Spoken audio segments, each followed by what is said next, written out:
Welcome to Getting Started with Dissertations. Here are our 10 top tips. Tip number 1. Don't be intimidated. A dissertation can often come with thoughts of high word counts and prospect of C+9.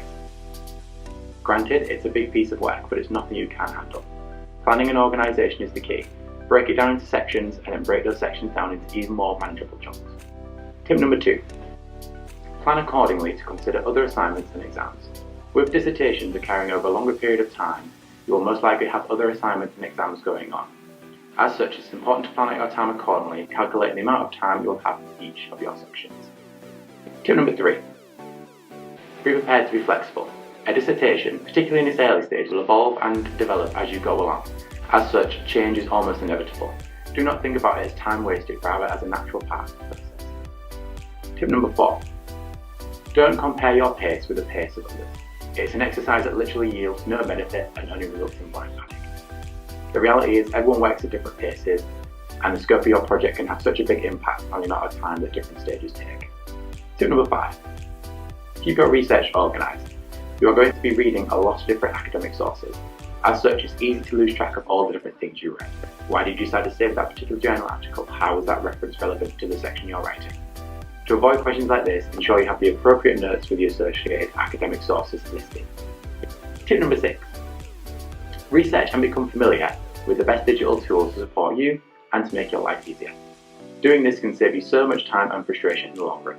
I personally like reference management software like RefWorks and EndNote. Moreover, if you're going to be handling data or using surveys, make sure you're familiar with the software.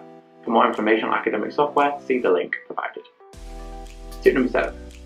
Make the most of your personal supervisor. Your personal supervisor is there to help you. Ask them for support if you need it. The chances are it won't be the first time they've heard that query. Tip number 8. If your course and your supervisor permit, choose a topic you are interested in. If there is scope, choose something that you'd be generally interested in to learn, or something that has relevance to career prospects or postgrad opportunities. It really does make the reading a whole lot easier and helps you keep motivated throughout. Tip number 9. Allow time to proofread. The P word is something mentioned by lecturers all of the time, but with the amount of hours you're sinking into your dissertation, you really don't want to be let down by grammatical errors. When proofreading, allow plenty of time, print out your work, read it out loud, and have somebody else proofread it with fresh eyes. Tip number 10. Take time to get yourself in a positive mental space, and if you're really struggling, seek support. Your third undergraduate year is a very busy one, so take time out to do something you enjoy. But if you are really struggling, there are university services from which you can seek support. Know that you're not alone. For more information on any of the tips provided, please see the Skills team.